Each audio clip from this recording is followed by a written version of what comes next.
और अब कुछ खबरें आलमी मंजरनामे से। अमरीकी वजीर खारजा एंटोनी ब्लिंकन अहम दौरे पर सऊदी अरब पहुंच गए, जहां उनकी मुलाकात सऊदी वलीअहद मोहम्मद बिन सलमान से हुई। गैर मुल्की मीडिया रिपोर्ट्स के मुताबिक 7 अक्टूबर को इसराइल के गज़ा पर हमले के बाद अमरीकी वजीर खारजा एंटोनी ब्लिंकन छठी मरतबा मशरिक़ वस्ता का दौरा कर रही हैं। एंटोनी ब्लिंकन गुज़श्ता रोज़ पहले सऊदी अरब पहुंचे, जहां से वो मिस्र और फिर इसराइल जाएंगे। सऊदी अरब पहुंचने पर अमरीकी वज़ीर ख़ारजा एंटोनी ब्लिंकन ने सऊदी वलीअहद शहज़ादा मोहम्मद बिन सलमान से जद्दा में मुलाकात की। इस मौके पर वज़ीर दिफ़ा शहज़ादा खालिद बिन सलमान, अमरीका में सऊदी सफ़ीर शहज़ादी रीमा बिन बंदर, वज़ीर ख़ारजा शहज़ादा फैसल बिन फरहान, वज़ीर ममलकत और कौमी सलामती के मुशीर डॉक्टर मूसा बिन मोहम्मद अल हिबान, अमरीकी सफ़ीर माइकल रैटनी और दीगर हुकाम शरीक थे। सऊदी अरब मदीना मुनव्वरा हरम शरीफ मस्जिद नबवी में एक म्यूजियम बनाया गया है, जिसमें मुकम्मल तौर पर इस्लामी तारीख दिखाई जा रही है। इस म्यूजियम में अगर आप काबिल जिक्र बात है तो इसमें एक मिंबर रखा गया है, जो सबसे पहले मस्जिद नबवी में मौजूद था। बाद में इस मिंबर को मस्जिद कुबा में भेजा गया। अब ये मिंबर इस म्यूजियम में रखा गया है। जो इस मिंबर की तारीख है, ये मिंबर 850 साल पुराना मिंबर है, जो इस म्यूजियम में मौजूद है। रोजाना हजारों की तादाद में लोग इस म्यूजियम का विजिट करते हैं और मुकम्मल तौर पर इस्लामी तारीख से आगाही हासिल कर रहे हैं। पाकिस्तान समेत 70 ममालिक और खित्तों की बीजिंग में मुनअक़िदा आलमी जमहूरियत फोरम में शिरकत। पाकिस्तानी शख्सियात ने A1 TV से खसूसी बातचीत करते हुए कहा है कि हर मुल्क के जमहूरी निज़ाम का एहतराम लाजिम है।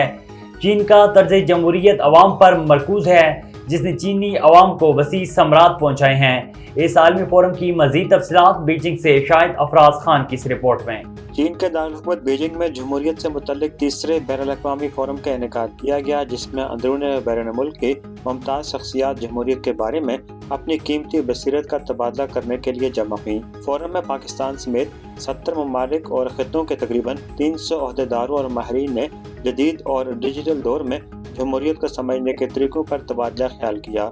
शुरका ने इज़हार ख्याल करते हुए कहा कि चीनी तर्ज की जमहूरियत ने चीनी अवाम को ठोस फ़वाइद फराहम किए हैं। चीन ने इस बात को यकीनी बनाया है कि इसके अवाम के पास अहम कौमी हिकमत अमली और पॉलिसियों से लेकर समाजी हुक्मरानी और ज़िंदगी की बुनियादी ज़रूरियात के साथ साथ तालीम, रोज़गार, तिब्बी देखभाल और बुजुर्गों की देखभाल जैसे मामलात पर अपने ख्वाहिशात और मुतालिबात का इजहार करने के ज़राए मौजूद हैं, ताकि उनकी आवाज़ सुनी जा सके और उनके मुतालिबात का जवाब दिया जा सके। इन कोशिशों ने जमहूरी अफादियत को जमहूरी अक़दार के साथ कामयाबी से हम आहंग किया है। पाकिस्तानी मंदूब मोहम्मद आसिफ नूर ने इस मौके पर A1 TV से खुसूसी बातचीत करते हुए कहा कि चीन का तर्ज जमहूरियत अवाम पर मरकूज है, जिसने चीनी अवाम को वसी समरात पहुँचाए हैं। दुनिया को चीनी तर्ज जमहूरियत को समझते हुए इसकी हिमायत करनी चाहिए। की जरूरत है कि चाइना के अंदर जो अपना उनका जमहूरियत का या जमहूरी तरीके से काम करने का जो तरीका है, वो दुनिया के बहुत से ममालिक से मुख्तलिफ है। लेकिन हम ये कंसिडर करते हैं या ये समझते हैं कि जो चाइना है उसके अंदर इस तरह जमहूरियत नहीं है जैसे कि मगरबी ममालिक या अमेरिका के अंदर है। तो हर मुल्क का एक अपना सिस्टम होता है, जिसमें हर जमहूरियत का और उस जमहूरी तरीके से लोगों के काम करने का, उनके लोगों की कैसे उसमें शमूलियत होती है। तो इस चीज़ को हाईलाइट करने के लिए ये कॉन्फ्रेंस हुई और इसमें 4 सेशंस हुए, जिसमें मुख्तलिफ जो स्कॉलर्स थे पूरी दुनिया से आए हुए, उन्होंने अपने अपने मकालाजात पेश किए और बताया कि कैसे जो चाइना है वो तरक्की कर रहा है, उसका एक मॉडर्नाइजेशन उसने कैसे डेवलप किया है और 80 करोड़ से ज़्यादा जो लोग हैं वो गुर्बत से निकाले हैं। और यहाँ से अब यहाँ पे जब आप आएंगे तो आपको चाइना की तरक्की का नमूना मिलता है कि कैसे वो चाइना रोज़ ब रोज़ तरक्की कर रहा है।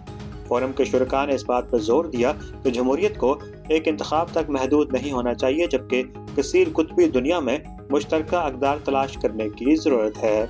इंटरनेशनल फोरम के शुरका का ये भी कहना था कि इस वक्त दुनिया में मुतनव्वे जमहूरी निज़ाम राइज हैं और हर एक निज़ाम का एहतराम लाजिम है। सिर्फ इस सूरत में ही पुरअमन, बकाए बाहमी और हम आहंगी के जज्बात परवान चढ़ सकते हैं। शाहिद अफराज खान, बीजिंग।